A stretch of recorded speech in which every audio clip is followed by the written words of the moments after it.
Now let us see the solutions. For the first question, the Laplace transform of the output is equal to the Laplace transform of the input signal Rs multiplied by the transfer function Tf1 plus Laplace transform of the disturbance signal ds multiplied by the transfer function, assuming the ds to be input and Rs signal to be 0. You can simply find the transfer function Tf1 and Tf2 by Mason's gain formula.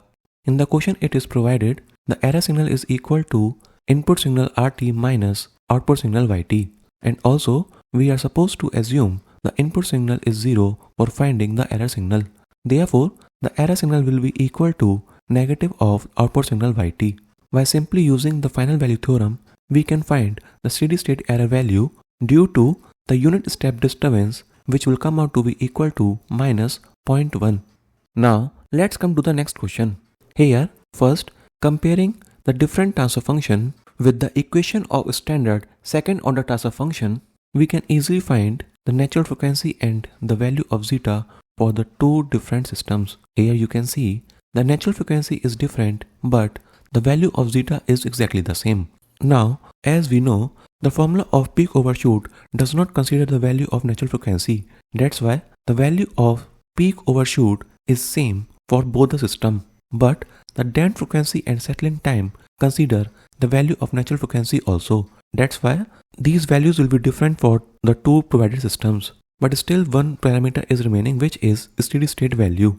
To find the steady state value, you have to use final value theorem on the output, and the equation of output is equal to the Laplace transform of the input, which is unit step input multiplied by the transfer function provided. After finding the steady state value, you will get that their values are actually different for the provided systems. That's why only the option A is correct. Now let us see the third question. The characteristic equation is provided in the question. We have to simply use the Routh-Hurwitz criteria here. When you will try to form the Routh array, you will realize that here we will get a row of zeros. Now we have to differentiate the auxiliary equation to get the elements for the second row. After differentiating the auxiliary equation, we will get the coefficient of xq to be 4 and the coefficient of s equal to 10. These elements we have to fill in the second row of Routh array. Also, 4 and 10 is having a common factor, which is 2. So, for simple calculations, we will divide 4 and 10 by 2 and will put the resultant value in the Routh array. After that, we can solve the whole Routh array. Now, this question is actually not very difficult to solve, but it demands a bit of critical thinking. See, the Routh array, when there is a case of row of zeros, says that the roots of this characteristic equation or the poles of the transfer function are symmetrical in nature, but still there are three possible cases. It is possible that two roots lie on the left hand side of the S-plane, whereas the two roots lie on the right hand side. The second case is one root lie on the right hand side of the S-plane and one root on left hand side, whereas the remaining two roots lie on the imaginary axis. And the third case is all the four roots lie on the imaginary axis. In the question itself, it is provided clearly that we have to find the value of k such that all the roots lie on the imaginary axis. So, obviously the first two cases are not possible at all. And for the third case to happen, we have to ensure that there is no sign change in the first column of the Routh array. Because if there is a sign change, then it simply means there is a pole which lies on the left hand side of the S-plane. Since the element of the first column in the third row is 5 by 2, which is positive, that's why the next two elements in the first column should also be positive. By solving these two inequalities, you will find that the option A is the correct range of values of k for which the polynomial is having all its roots on the imaginary axis. Now let's see the next question.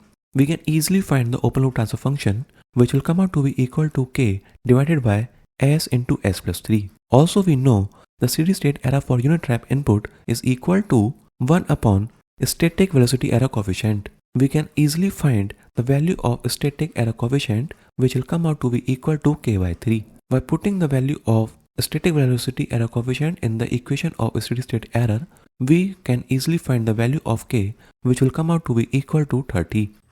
The next question is also a very easy question, which is based on the concept of Routh array. In this question, we have to find the value of k such that the system is marginally stable. First, we have to find the characteristic equation. Then we have to proceed to form the root array. We will get the first element of the third row equal to 160 minus k divided by 10, and this term needs to be 0 for the system to be marginally stable, and for that to happen, the value of k should be equal to 160. Now let's move to the last question. I have already discussed it multiple times that when the input signal is sinusoidal in nature, then we always put the value of s equal to j omega y, ignoring the damping factor sigma. The magnitude of this transfer function in terms of omega will come out to be equal to 1 divided by under root of within bracket omega square plus 1 multiplied by within bracket omega square plus a square. Also, by dividing the amplitude of the output with the amplitude of the input, we can easily find that the net magnitude provided by the transfer function is equal to 1 divided by 5 multiplied by root 10.